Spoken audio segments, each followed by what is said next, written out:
Welcome students.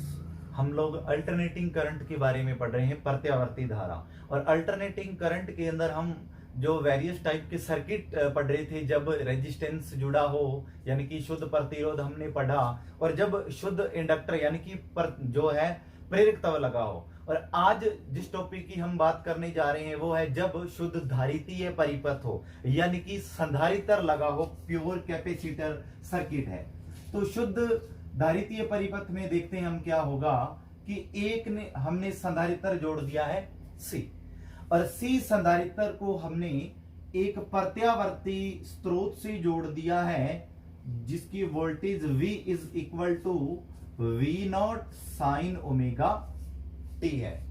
तो हम देखते हैं यहां पर एक जो संधारित्र है वो हमने C लगाया, और जो इसको प्रत्यावर्ती स्रोत से जिससे हमने जोड़ा है वो है V is equal to V not sine omega T।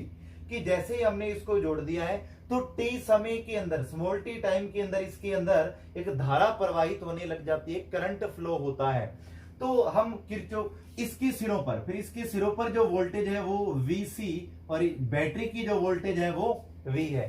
और किरचॉफ का हम द्वितीय नियम लगाएं, किरचॉफ का वोल्टता लो, KVL लो, वो देखें तो V minus VC is equal to 0। ये किरचॉफ का वोल्टता नियम से हमने लिखा है कि इसकी वोल्टेज V है और इसकी जो वोल्टेज थी वो VC थी। फिर हम देखते हैं V की जो वैल्यू है वो तो है V not sine omega T, और जो VC की वैल्यू है वो बन जाती है Q अपॉन C बन जाएगी।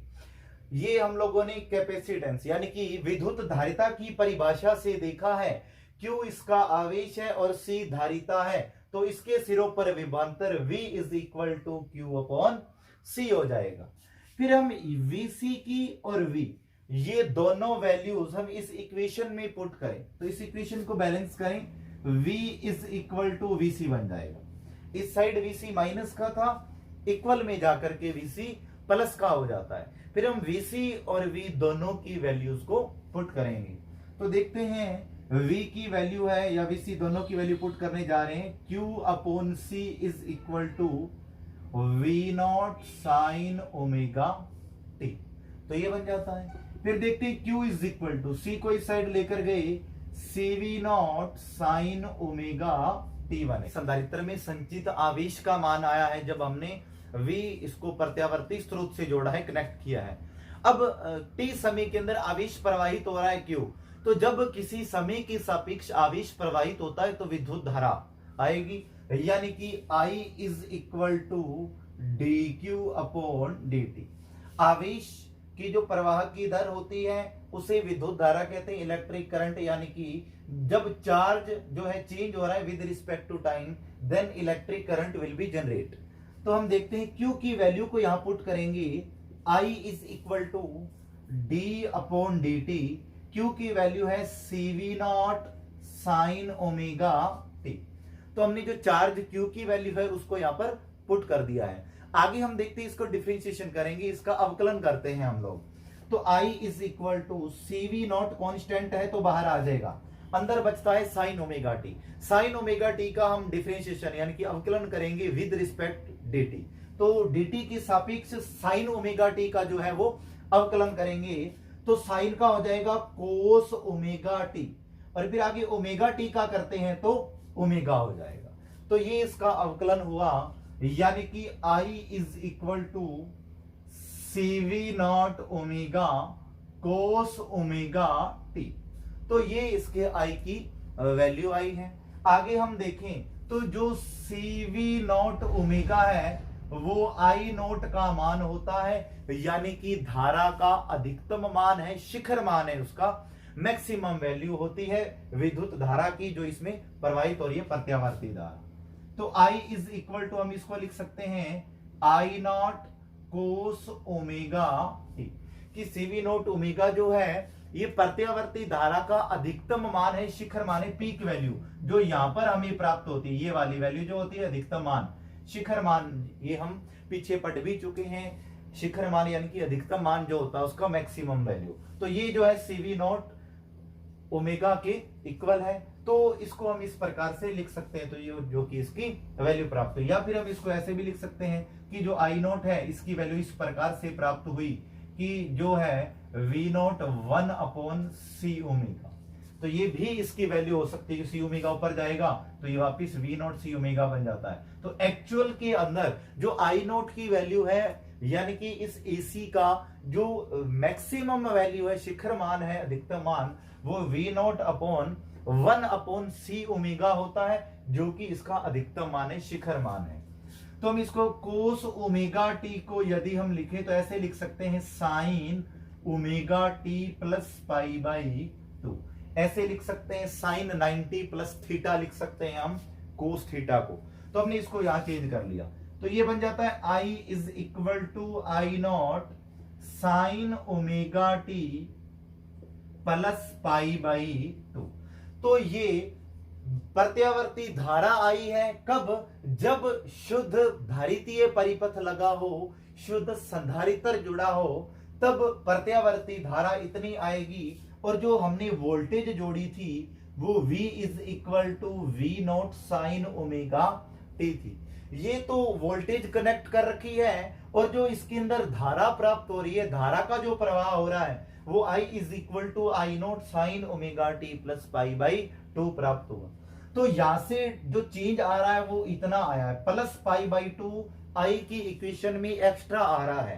तो इससे हमें पता चल रहा है कि जब शुद्ध धारितीय परिपथ जुड़ा हो, शुद्ध संधारित्र जुड़ा हो, तो प्रत्यावर्ती धारा का जो मान होता है वो कला के अंदर प्रत्यावर्ती वोल्टता से पाई बाई 2 आगे होता है। यानी कि कला जो है, कला के अंदर प्रत्यावर्ती धारा प्रत्यावर्ती वोल्टता से पाई बाई 2 कोण आगे होती है। रिपीट करते हैं कि एक शुद्ध धारितीय परिपथ जोड़ रखा है, एक हमने संधारित्र जोड़ रखा है। V वोल्टेज से इसको एसी से हमने कनेक्ट किया है, V is equal to V not sine omega T. तो हम देखते हैं जब स्मॉल टी समय के अंदर इसके अंदर आवेश प्रवाहित हो रहा है, धारा प्रवाहित हो रही है, तो इसके सिरों पर भी एक विभवांतर उत्पन्न होगा। तो किरचॉफ का जो वोल्टता नियम है, द्वितीय नियम, वो लगाते हैं V minus V C is equal to 0। तो V is equal to V not sine omega T है, Q आवेश जा रहा है, C इसकी धारिता है, तो जो विभवांतर होगा Q अपॉन C होगा इस संधारित्र के सिरों पर। ये हम विद्युत धारिता की परिभाषा से पढ़ चुके हैं, पहले आ चुका है। देन हम इस इक्वेशन से देखें तो VC इस साइड माइनस का था, इक्वल में जाकर के प्लस का हो जाएगा। तो V is equal to VC बना, तो V की और VC की वैल्यूज पुट करेंगे। VC की वैल्यू Q अपॉन C है और V की value V not sine omega T है। तो दोनों ही वैल्यूज को हमने यहाँ पर पुट किया है। फिर देखते हैं Q की वैल्यू निकालनी है, तो C इधर जाके मल्टीप्लाई में गया, तो ये चार्ज आया, बट हमें करंट फाइंड करना है, धारा। तो आवेश के प्रवाह की दर को विद्युत धारा कहते हैं, यानी कि when charge is flowing with respect to time, then it जो है करंट जनरेट होगा, it is called electric current. तो I is equal to D Q upon D T, यानी कि चार्ज का डिफरेंशिएशन कर रहे हैं विद रिस्पेक्ट टू टाइम, तो करंट जनरेट हो रहा है। I is equal to D upon D T, Q की वैल्यू है CV not sine omega T. तो हमने Q की वैल्यू को इस Q की जगह पुट कर दिया है। तो CV नॉट तो कांस्टेंट है, बाहर आया, साइन ओमेगा टी का डिफरेंशिएशन जो अवकलन है कोस ओमेगा टी, और ओमेगा टी का करेंगे तो ओमेगा आएगा। तो ये बना, हमने इस प्रकार से ओमेगा को आगे लिख लिया, CV not omega cos omega T. CV not omega जो है, यानी कि हम इसको इस टाइप से भी लिख सकते हैं। तो ये धारा का अधिकतम मान है, शिखर मान है, उसकी मैक्सिमम वैल्यू होती है। तो इसकी जगह पर हम लोगों ने I नॉट लिखा, I is equal to I not cos omega T बनता है। और कोस ओमेगा टी को हम sine omega T plus pi by 2 लिख सकते हैं, यानी कि cos theta is equal to sine 90 plus theta. Theta का काम ओमेगा टी कर रहा है, हम चेंज कर लिया इसको। तो कोस ओमेगा टी की जगह sign omega T plus pi by 2 लिख सकते हैं। ये वोल्टेज की इक्वेशन थी और ये करंट की है। तो हमें यहां से क्लियर हो रहा है कि जो करंट होता है वो वोल्टेज से पाई बाई 2 कला आगे चलता है, जब शुद्ध धारितीय परिपथ और शुद्ध संधारित्र जुड़ा हुआ हो परिपथ के अंदर। फिर हम नेक्स्ट बात करते हैं इनकी कला संबंध आरेख और फेजर आरेख जो है वो देखेंगे। जैसे हमने शुद्ध प्रतिरोध के अंदर भी देखा और शुद्ध जब प्रेरकत्व लगाया उसके अंदर भी देखा। तो पहले तो हम इसका कला संबंध आरेख देख लेते हैं क्या बनता है। यहाँ पर तो हमने टी लिया है और यहाँ पर इनकी वैल्यूज ले लेते हैं, ये माइनस होती है और ये प्लस के अंदर ये 0। तो हम इसका जो है ज्यावक्रीय ग्राफ बनाएंगे साइन के लिए। तो साइन का ग्राफ देखते हैं हम लोग किस प्रकार से बनता है। पहले तो वोल्टेज के लिए था, जो वोल्टेज है इसकी V is equal to V not sine omega t चल रही है, और जो करंट है वो I not sine omega T plus pi by 2 चल रहा था। तो ये दोनों इक्वेशन आई थी, यानी कि जो करंट था वो वोल्टता से कला के अंदर पाई बाई 2 आगे चल रहा था, और पाई बाई 2 आगे चल रहा था। तो देखते हैं वोल्टेज का graph V not sine omega T. तो साइन के लिए ग्राफ इस प्रकार से बनेगा, इसका ज्यावक्रीय ग्राफ जो है ये बना है। तो यानी कि ये इसकी मैक्सिमम वैल्यू हुई है, वी नोट आई है, वोल्टता का अधिकतम मान शिखर मान जो है इतना होगा, और ये V के लिए ज्यावक्रीय ग्राफ इस प्रकार से बने। फिर हम धारा के लिए देखें, तो धारा के लिए देखें तो वोल्टता से पाई बाई 2 आगे चल रही है कला के अंदर और प्लस के अंदर है। तो हम थोड़ा सा आगे की तरफ इसको चलाएंगे तो ये कुछ इस प्रकार से चलती है, आगे की तरफ चलेगी। वोल्टता का ये जो है धारा का अधिकतम मान होगा आई नॉट। तो ये करंट का ग्राफ है, ज्यावक्रीय ग्राफ। तो धारा वोल्टता से पाई बाई 2 कला में आगे चल रही है, तो हमने धारा को वोल्टता से, यानी कि वोल्टता तो 0 से यहां से स्टार्ट हो रही है, परंतु जो धारा थोड़ी आगे से स्टार्ट हो रही है पाई बाई 2 कला के अंदर हमने आगे रखा है, क्योंकि आगे चल रही थी। तो इस प्रकार से आगे चलती जा रही है, इससे आगे की तरफ हमने रखा है। तो ये आई का ग्राफ और ये V का ज्यावक्रीय ग्राफ है। साइन का ग्राफ इस प्रकार से कुछ प्राप्त होता है, और ये वोल्टता का यहाँ पर अधिकतम मान है शिखर मान V नॉट, और ये धारा का अधिकतम मान है शिखर मान I नॉट। तो ये इसका कला संबंध आरेख यानी कि ज्यावक्रीय आरेख हमने बनाया, इसका ग्राफ बनाया है। अब हम इसका फेजर आरेख भी देखें, तो फेजर आरेख कुछ इस प्रकार से रहता है इसका।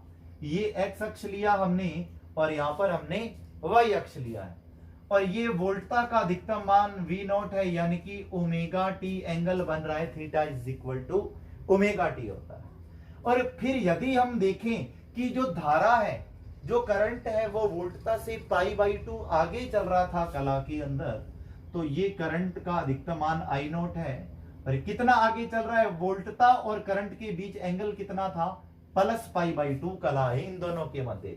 तो वोल्टेज का अधिकतम मान और करंट का अधिकतम मान मैक्सिमम वैल्यू, दोनों की बिटवीन जो कला है वो फेज कितनी है, फेज डिफरेंस कितना आ रहा है इसके अंदर, प्लस पाई बाई 2 है। तो ये प्लस पाई बाई 2 कला आगे चल रही है धारा विभवांतर से, तो ये इसका फेजर आरेख बन जाता है।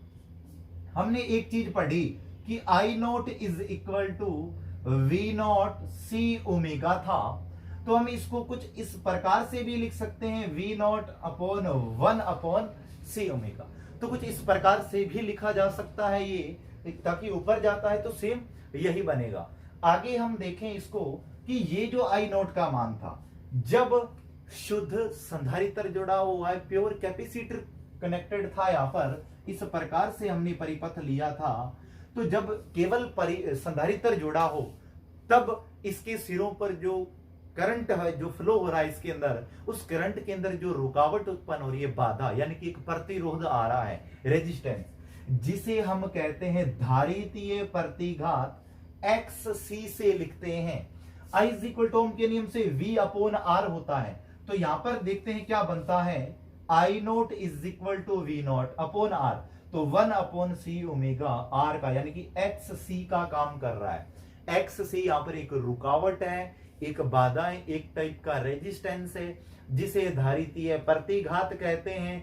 ये तब उत्पन्न होता है जब परिपथ के अंदर केवल संधारित्र ओनली कैपेसिटर जुड़ा हो, कनेक्टेड हो, तब धारा के मार्ग में जो रुकावट उत्पन्न हो रही है उसे XC कहते हैं, धारितीय प्रतिघात। तो आगे हम देखें तो यहां से कंपैरिजन करें इस इक्वेशन से, तो XC जो है 1 अपॉन सी ओमेगा के इक्वल दिखाई दे रहा है हमें। तो कुछ इस प्रकार से बनता है, इसके इक्वल आ रहा है। और यदि हम देखें omega is equal to 2 pi F होता है। ओमेगा कोणीय आवर्ती, एफ इसकी यदि आवर्ती है तो रेखीय आवर्ती। XC is equal to 1 upon 2 pi F C. कुछ इस प्रकार से प्राप्त हो रहा है हमें कि x is equal to 1/2 pi F C आ रहा है। तो यहां से हमें पता चल रहा है, स्पष्ट हो रहा है कि जो एक्स सी है यानी कि जो प्रतिघात है, रुकावट है परिपथ के अंदर, वो आवर्ती के व्युत्क्रमानुपाती आ रही है। यहां से हम देख सकते हैं इसको, एक्स सी धारितीय प्रतिघात है, यानी कि जब संधारित्र जुड़ा हो तो परिपथ के अंदर जो धारा प्रवाहित हो रही है उसके मार्ग में उत्पन्न बाधा है, एफ इसकी आवर्ती है। तो इनके मध्य ग्राफ देखें एफ और एक्स सी के बिटवीन, तो कुछ इस प्रकार से हमें ग्राफ प्राप्त होता है एक्स सी 1/f का, यानी कि एक दूसरे के व्युत्क्रमानुपाती है। चाहे तो हम ये ग्राफ भी बना सकते हैं 1/f और एक्स सी के मध्य, तो तब 1/f के जो एक्स सी है वो समानुपाती है, तो उसके लिए ये ग्राफ बन जाएगा। तो यानी कि एक्स सी जो है वो एफ के व्युत्क्रमानुपाती है, इनवर्सली प्रोपोर्शनल है। तो ये दोनों ही ग्राफ बना सकते हैं उसके लिए। तो ये इसका ग्राफ और ये फेजर आरेख, पहले हमने इसका कला संबंध आरेख बनाया। फिर हम नेक्स्ट टॉपिक की बात करते हैं। तो पहले जब L जुड़ा था, R जुड़ा था, फिर C जुड़ा था। अब हम बात करते हैं जब दो जुड़े हों, दो यानी कि, तो इसके अंदर है जब R और L बोथ आर कनेक्टेड, कि जब दोनों ही जुड़े हो। पहले तो अलग अलग, अभी हमने देखा इसी टॉपिक में जब अकेला C जुड़ा था पहले, फिर L, पहले R, अब दो को जोड़ते हैं, यानी कि एक तो जुड़ा हुआ है प्रतिरोध R और एक जुड़ा हुआ है प्रेरकता यानी कि इंडक्टर L, और इसको हमने AC सोर्स से एक प्रत्यावर्ती स्रोत से कनेक्ट कर दिया है। V is equal to V0 sine omega t से, कि R भी जुड़ा हुआ है और L भी जुड़ा हुआ है, दोनों ही जुड़े हुए हैं, दोनों श्रेणी क्रम में सीरीज कॉम्बिनेशन के अंदर है, और इसको हमने एक वोल्टेज से कनेक्ट कर दिया है। तो इस प्रकार से ये एक परिपथ तैयार हुआ है, आर एल परिपथ है, दोनों जुड़े हुए हैं, ये प्रत्यावर्ती स्रोत से जुड़ा है, वोल्टता स्रोत से। किरचॉफ का नियम यदि हम लगाते हैं तो ये तो V माइनस इन दोनों के सिरों पर जो वोल्टता है वो VRL इज इक्वल टू 0। तो ये इस प्रकार से हमने इसके अंदर किरचॉफ का नियम लागू किया है। इसको यदि हम देखते हैं तो देखेंगे कि जब अकेला आर जुड़ा हुआ था तो वोल्टेज और करंट दोनों एक दूसरे के समानुपाती थे, समान कला के अंदर थे। तो देखेंगे यदि हम इसको इस प्रकार से इसका एक ग्राफ लें यदि हम लोग इसका, तो इस प्रकार से ये रिप्रेजेंट होता है कुछ, कि यहां पर यदि हम देखें तो ये प्रतिरोध आर ले लेते हैं यहां पर, तो यहां पर इसकी वोल्टता जो है इसी प्रकार से प्राप्त होगी यहां पर कि V0 R, यानी कि वोल्टता और धारा दोनों ही सेम कला के अंदर थे इसके अंदर। तो V0 R और I0 ये कब था, जब शुद्ध प्रतिरोध जुड़ा हो, R जुड़ा हो। परंतु यदि L जुड़ा हुआ है, कि जब अकेला L था, प्रेरकता जुड़ा हो, इंडक्टर कनेक्टेड हो, तब जो वोल्टेज है जो V है वो I से कला के अंदर फेज के अंदर π/2 प्लस था, यानी कि आगे की तरफ चल रहा था। तो ये आगे की तरफ चलेगा धारा से, ये धारा है, और ये वोल्टता ले लेते हैं हम लोग V0L, यानी कि जब इंडक्टर प्रेरकता जुड़ा हो तो उसके लिए वोल्टेज V0L मैक्सिमम वोल्टेज, और जब प्रतिरोध जुड़ा हो तो V0R। और ये जो था π/2 कला आगे था, तो हमने आगे की तरफ रख लिया इसको। तो ये π/2 कला के अंदर आगे की तरफ चल पा रहा था, तो हमने इसको आगे की तरफ रख लिया है। तो ये प्रतिरोध अकेला जुड़ा हो तो धारा और विभवांतर दोनों वोल्टेज और सेम कला में थे, समानुपाती होता V प्रोपोर्शनल टू I, तो हमने इधर रखा।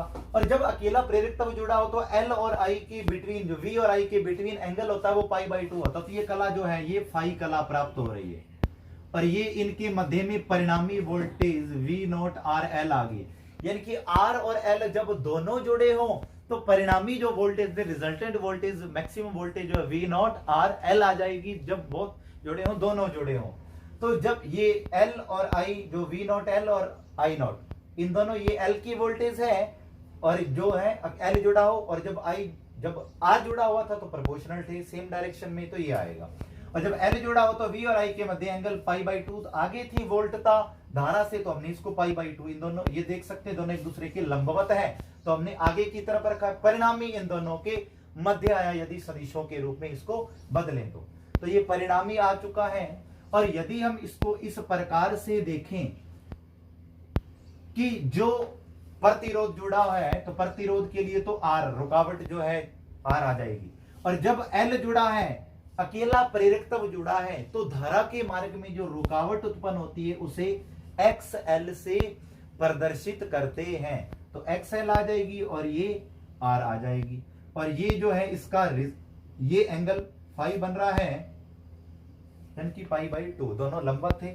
और ये परिणामी आ जाएगा इसका जेड, तो जेड इज इक्वल टू बन जाएगा X L square plus R square. हम इसको ऐसे लिख सकते हैं, क्योंकि जेड आएगा तो परिणामी है, तो ये इन दोनों से बन जाएगा सदिशों के रूप में। ये हम सदिशों के नियम पढ़ चुके हैं, तो उनके अनुसार हमने लिखा ये आर, ये एक्स एल है, तो X L square plus R square का अंडर रूट जेड, ये इसका परिणामी आ जाएगा, जिसे हम प्रतिबाधा कहते हैं। यानी कि आर और एल जब दोनों ही जुड़े हो, तो दोनों के कर्ण धारा के मार्ग में जो रुकावट आ रही है परिपथ के अंदर, उसे हम प्रतिबाधा कहते हैं, जो कि जेड से लिखते हैं हम लोग। तो आगे देखते हैं, ये इस रुकावट आ रही है, तो यदि हम लोग इसको देखें इस प्रकार से, तो ये क्या बनता है। तो आगे हम देखते हैं इसकी जो रिजल्टेंट वोल्टेज की बात करें, यानी कि V not R L square is equal to V not L square plus V not R square, यानी कि परिणामी जो वोल्टेज इसका स्क्वायर प्लस इसका स्क्वायर से हमने ज्ञात किए सदिशों के नियम से। और आगे यदि हम देखें इसको, V not R square is equal to, तो ये ओम के नियम से v is equal to I R होता है, तो आई नॉट, और जब L जुड़ा हो तो जो रुकावट होती है जिसे हम प्रेरणिक प्रतिघात XL से लिखते हैं, स्क्वायर था तो हमने स्क्वायर कर लिया, यहां पर आई नॉट स्क्वायर और आर स्क्वायर बन जाएगा। ओम के नियम से लगाए v is equal to I R, तो ये आई आर बन गया, ये आई एक्सएल बनेगा, क्योंकि आर की जगह यहां पर एक्सएल आता है जब L जुड़ा हो, और जब C जुड़ा हो तो XC आता है आर की जगह। आगे हम देखें, यदि वी नॉट जो square R L is equal to, पूरे में से आई नॉट स्क्वायर कॉमन आ रहा है, X L square plus R square, तो ये प्राप्त होगा। और यदि हम देखें आई नॉट स्क्वायर की जो वैल्यू निकालें, तो V not R L square upon X L square plus R square बनेगा, और यहां से स्क्वायर हटाएं तो इधर अंडर रूट लगता है आई नॉट, स्क्वायर से अंडर रूट कट जाएगा ऊपर वाले का, V not R L upon, और नीचे वाले पर अंडर रूट रह जाएगा X L square plus R square. तो ये धारा का अधिकतम मान आया है, इसका शिखर मान है, मैक्सिमम वैल्यू प्राप्त हुई है जब आर और एल दोनों जुड़े हुए हों। फिर हम इनके मध्य कलांतर ज्ञात करेंगे, यानी कि फाई जो फेज डिफरेंस होगा, फेज एंगल, वो देखते हैं किस प्रकार से। हमने यहां पर तो वी नॉट आर लिया था और यहां पर वी नॉट एल लिया था, और ये जो वैल्यू थी ये फाई था, और ये जो वैल्यू प्राप्त हो रही थी वी नॉट आर एल की वैल्यू थी। तो हमें जो चाहिए वो फाई की वैल्यू चाहिए। तो देखते हैं इसकी, tan phi is equal to tan theta लंब बटे आधार, तो लंब जो होगा परपेंडिकुलर अपॉन बेस, वो वी नॉट एल है और बेस है वी नॉट आर। तो हमने ये वैल्यूज को पुट कर दिया है, V not L upon V not R, perpendicular upon base, लंब बटे आधार होता है, तो ये कर लिया। हमें फाई चाहिए, इसका फेज चाहिए, जो इसका कलांतर है वो ज्ञात कर रहे हैं। तो ये हमने अभी ग्राफ बनाया था पीछे, तो वी नॉट एल की जो वैल्यू है वो है I not X L, V not R की जो वैल्यू है वो आई नॉट आर। ओम के नियम से v is equal to I R होता है, तो धारा आई नॉट है इसकी, और रुकावट एक्स एल है जब प्रेरकत्व लगा हो, और रुकावट आर है जब प्रतिरोध लगा हो, और रुकावट एक्स सी होती है जब संधारित्र लगा हो। तो tan phi is equal to I not X L upon I not R, I not से आई नॉट कैंसिल, फाई की वैल्यू फाइंड करेंगे tan inverse X L upon R, तो ये कलांतर आ जाएगा जब आर और एल दोनों जुड़े हो, दोनों कनेक्टेड हो।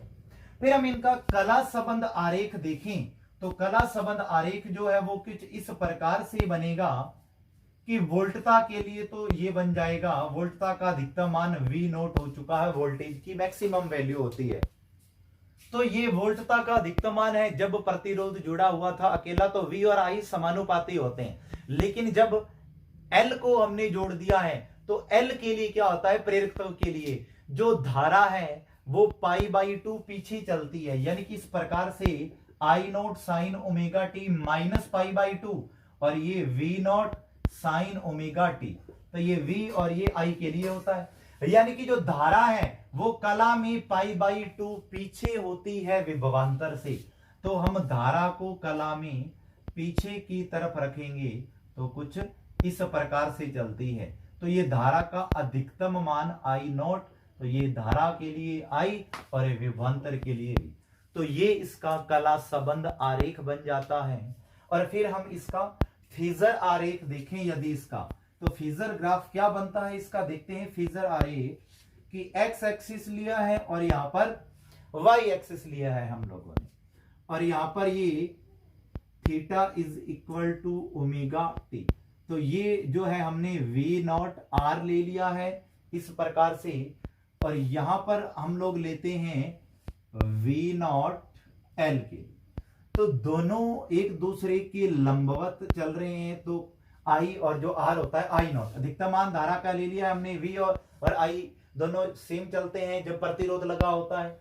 L जोड़ दिया तो π/2 आगे होता है विभवांतर धारा से, तो ये धारा ये विभवांतर, तो π/2 आगे है, तो हमने इसको π/2 आगे रखा है कला के अंदर। और फिर हम लोग देखते हैं ये V0RL यानी कि परिणामी वोल्टता आई है, ये एंगल ओमेगा टी होगा। तो देखेंगे हम लोग इस टाइप से, और ये एंगल ले लेते हैं हम लोग दोनों के मध्य फाई बन रहा है कि ये तो x एक्सिस लिया है हमने, V0R ले लिया है या I0। V और I समानुपाती होते हैं, जब प्रतिरोध लगा हो तो हम दोनों एक ही लाइन के ऊपर ले सकते हैं। L जुड़ा हो तो L और जो अकेला L जोड़ दिया तो तब V और I एक दूसरे के साथ π/2 एंगल बना रहे हैं, यानी कि विभवांतर जो है धारा से π/2 कला में आगे है, तो इसको हमने आगे रखा है कला के अंदर π/2, तो ये एंगल π/2 बन पा रहा है। और ये theta is equal to omega T हो गया परिणामी का, और परिणामी V0RL रिजल्टेंट वोल्टेज जो है ये प्राप्त हुई। तो ये इसका फेजर आरेख, ये कला संबंध आरेख प्राप्त हुआ है।